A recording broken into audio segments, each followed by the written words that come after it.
What is up guys, Wraec is here with a new video, and today I want to give you guys my opinion on Velara. Yeah, Velara is the next upcoming raid up hero. She's currently live on the Pioneer server, which is a testing realm, so keep that in mind that everything that you see right now, right here, might change for the global release, as this is a testing realm, of course. So, Velara, what kind of hero is she really? We encountered her multiple times in the story, and she is a debuffer. She is essentially, really, I would say the first real debuffer. She's not a damage dealer, partly maybe a little bit a healer, but her main focus are really the debuffs, and I was kind of fascinated by that, because in the story we face her multiple times, and of course also in battle, and there I always had the feeling like that my main damage dealer just doesn't really do anything, just doesn't do a whole lot, takes forever to get to an ult, and I thought, wow, that is really cool.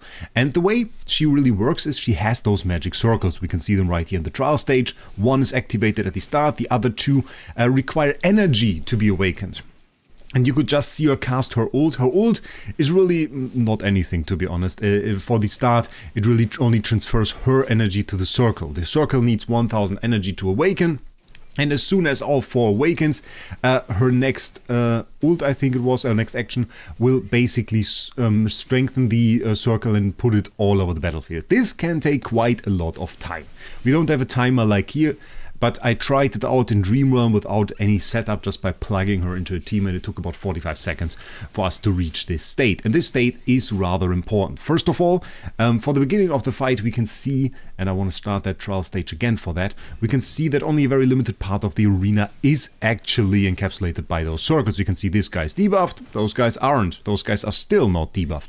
And those guys won't be debuffed at all, because, well, not the entire arena is actually engulfed by those circles. The middle part stays free all the time, and this is the area where you commonly see the fights of melee heroes happen. It's only until we get to see the big circle that we see also the middle part of the arena engulfed by the circle. So that is a part that is not that important for Dream Realm, granted, because most bosses either stick to this side of the map or teleport from one side to the other. It's only, I think, the beetle that we had, I forgot the name, my god, from season 1, that actually comes to the middle of the arena, and of course the wolf. Those can come to the middle of the arena, but those should still be big enough to be engulfed by the circles, so that should not be the biggest problem. Nonetheless, if we go into PvP, we do have the situation that we find ourselves with melee heroes clashing in the middle. I want to show some fights on that. So one solution I had for this problem was also my initial thought of the hero I want to combine her with, and that is of course Kulu.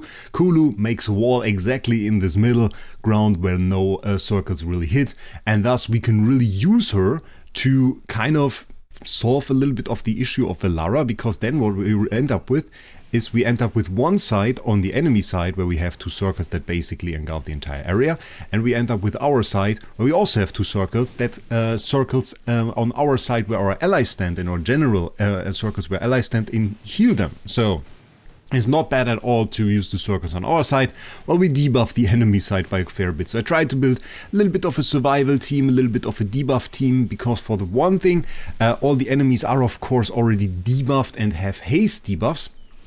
I thought, okay, let's add more haste debuffs. So I used Bonnie in the team, and Bonnie adds another haste debuff through her aging, and kind of resulted in those enemies mostly getting stuck there, which I thought was kind of funny, not really doing a whole lot. So against this team this worked fairly well, but I had to make like the opposite discovery as well. And maybe if we go into my duel list, and we're very transparent here, and we look at the losses, it is very mixed. While we have some wins, that is of course from yesterday though, we have some wins here like this fight, the next fight against another team, which is the other comp.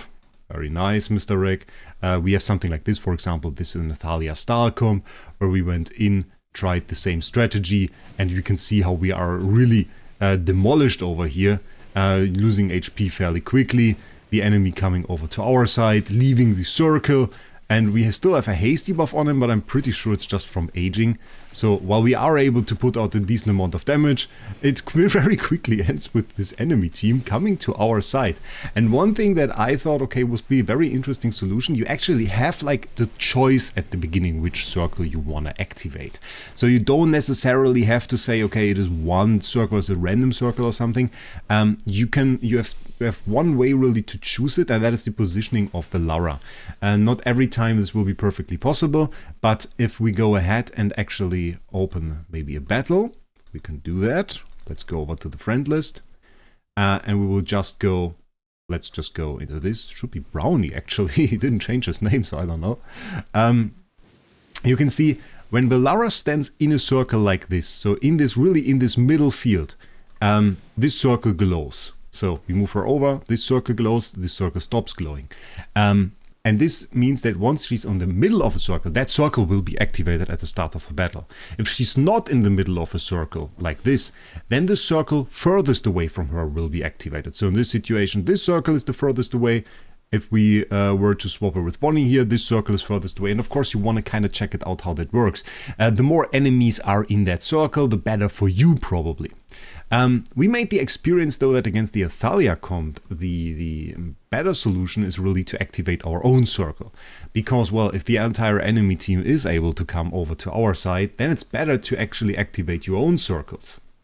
A replay of this would be this fight, for example, where we activate our own circle here and use that to heal up our heroes. So the enemy comes over, enters the circle, gets debuffed like the Igor we have over there, and that kind of helps us for the one thing to heal our allies a little bit more efficient, because our source of heal here was of course Ludovic, and once the enemies come over to our side, we have a little bit of an easier time dealing with them. One thing that I also want to point out is, well, we kind of struggled to activate all the circles.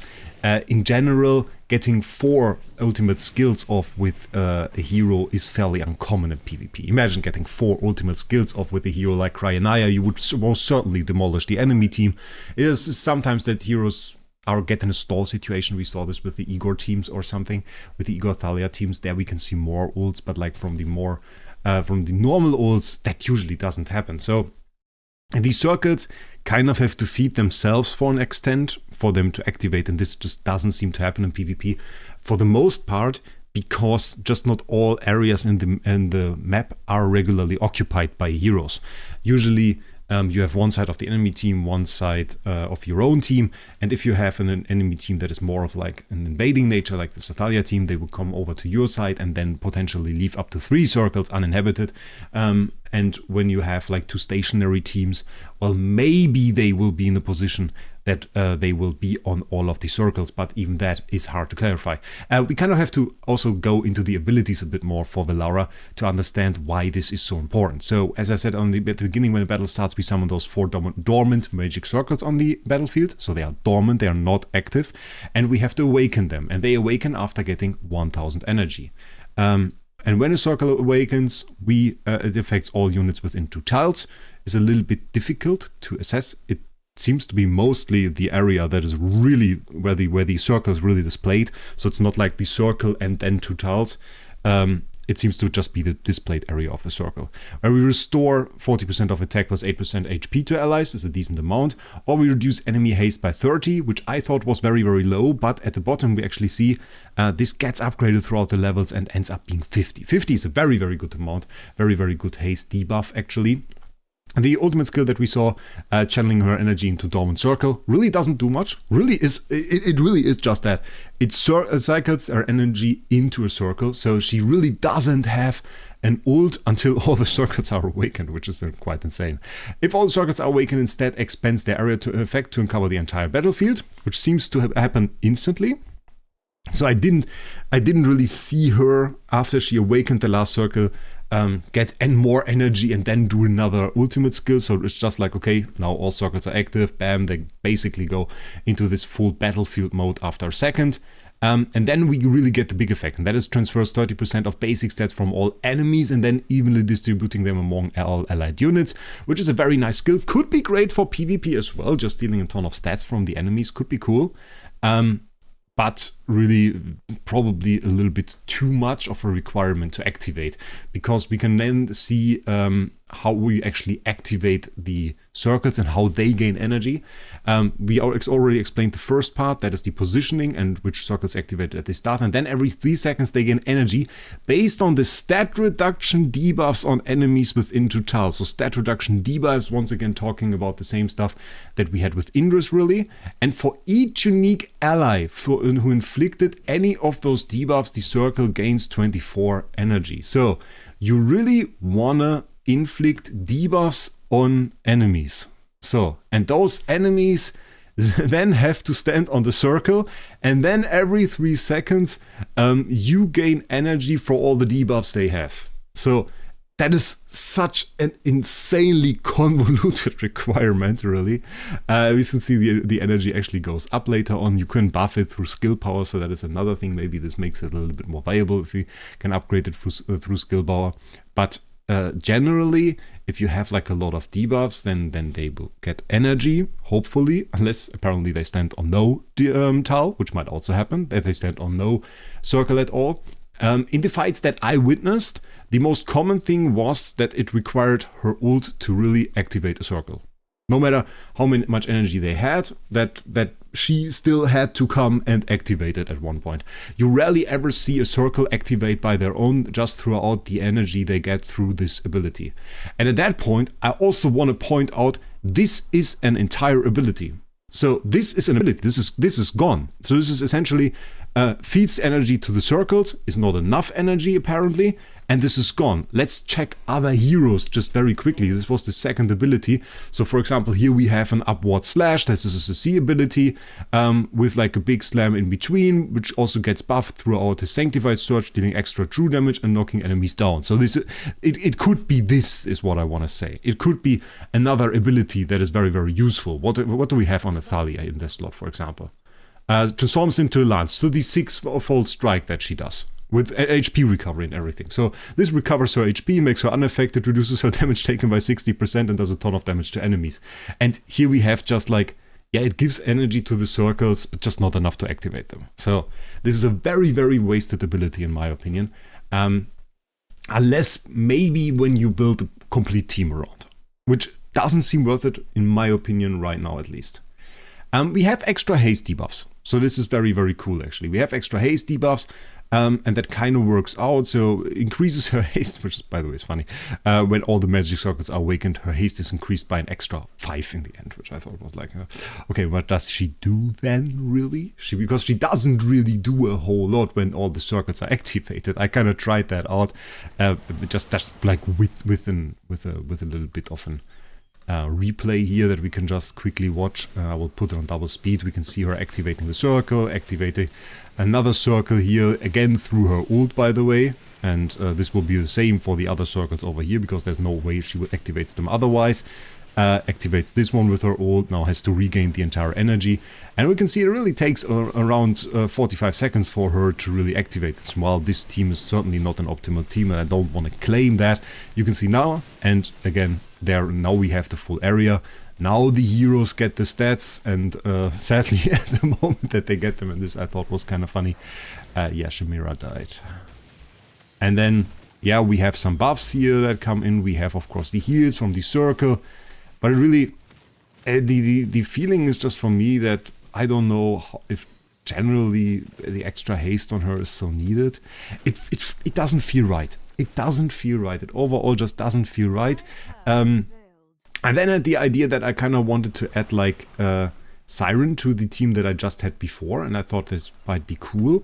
And I did a few attempts with that as well, because Siren also has debuffs, and I thought like, okay, adding debuffs might work. This is a Siren team. I think I lost all the fights with the Siren team, actually. Oh, let's just attack somebody and we will see. Let's just attack somebody and we will see. I don't want to search it out. We'll just go ahead. We will attack the same team as before and we'll just give it a go. It really didn't work out, if I'm honest. The thing was, we have this team and I thought, okay, Kulu, I mean, yeah, has the wall, which is great. It's especially great on this map. But Siren has debuffs. So there's another debuff. So maybe we can really activate the circles here. And I used the circle that we have over there. Siren going ahead, doing the ult and everything. And yeah, pulling the enemy over. We have the second circle now active. I want you eyes really on those circles, because really didn't happen anything now. And before she can even activate the last 2 circles, we won on this one. So this time it worked. Maybe this is a team that you can do. I mean, you have the double magic and the double Bonnie, and then some debuffs and Ludovic going. And so this can kind of work. I had some success with similar teams, at least with Kulu instead of Siren. I mean, against the Athalia comps, so it has a little bit of potential. But I feel like the entire skill set of Velara is just overall very convoluted, hard to understand. Especially like the energy stuff, where like for each unique ally inflicted any of those debuffs, the circle gains energy. I feel like many people will look on that and just say, what? And struggle to really build a team around that. And it doesn't really work well, at least not in the fights that I've tried. It doesn't really feel worth it. I want to have debuffers that work, and potentially I can see that it might at some point. But it's a little bit disappointing that like her ult is really to give energy to those circles. It just feels a little bit small, a little bit meaningless, especially when you are on a PvP map. And imagine just like you have the 2 circles already active, the enemy kind of came to your side, you're fighting on your side of the battlefield, and Velara's ult is to activate the circle on the enemy side of the battlefield, which just isn't really important at all. So that is kind of weird, I think. And I'm not too sure if that is really a thing. Is there potential though for like Dreamland? I mean, in general, stat transfer is a pretty good ability. We can see this with the twins. I don't know if this is like good enough, especially considering it took like 45 seconds for her to do anything. And then haste debuffing the boss. I mean, you probably would rather buff your own allies and give them haste. So I'm not too sure if that is really like the best thing that we can do. So I am hesitant to say that. That being said, I can't really test it. I tried to go ahead and do auto progress to test it in the infinite stages a little bit, but the problem is this server is on phase 1 buff level 16. So to really test it, I would have to push like 1,000 stages. I really can't see myself there. I built this. I wanted to try this team. I mean, it's a Wilder team. You get the Wilder skill. You can pull them together. You kind of get them in the vicinity, at least, of the circle. I would be a little bit more happy if they were a little bit closer. Haste debuffs in general are pretty cool. Like that's a cool idea. And if you have this map where they're kind of stuck, you might even have the time to actually... No, you don't have the time, at least not with those buffs. But you could potentially get the big circle up. If that is worth it, I don't know. Damage-wise, she actually dealt a ton of damage this time, which is kind of crazy. But we are overbuffed as well, so yeah, I don't know. It's tough to say. PvP-wise, I want this to work. I really want this to work, and I think like haste debuffs in general and stacking haste debuffs could have a future, but her ability set is just like a little bit weird. If she activated those circuits a little bit faster, maybe had even a little bit more heal, potentially I could see that team work. But like, if we talk about it right now, I kind of hope they buff her. We are still on the Pioneer server, that's the good thing. So we still have a little bit of time, and I hope they use this time to just give her a buff and just make her a little bit better, make her a little bit stronger. I think the general sentiment also on the Discord servers was that she's not too great, and that is the kind of the experience I had as well. Tell me what you think about Velara so far. Well, not as a person, she was horrible, but as a hero maybe. And with that, I wish you a great day. If you haven't already, maybe check out our sponsor Lootbar, where you will always get the cheapest dragon crystals. I recommend the lock-in top-up if you go ahead. There you can always get the cheapest prices for all of the dragon crystals. I used it personally myself, and always works very, very well for me. At the moment you get, I think, an 8th anniversary coupon. I'm not entirely sure for which, but you will get that, so that is pretty good. And if you register through the link down in the description, of course, you will always also get discount coupons, which is pretty nice, so definitely check them out. And with that, I wish you a great day, and we'll see us in the next one.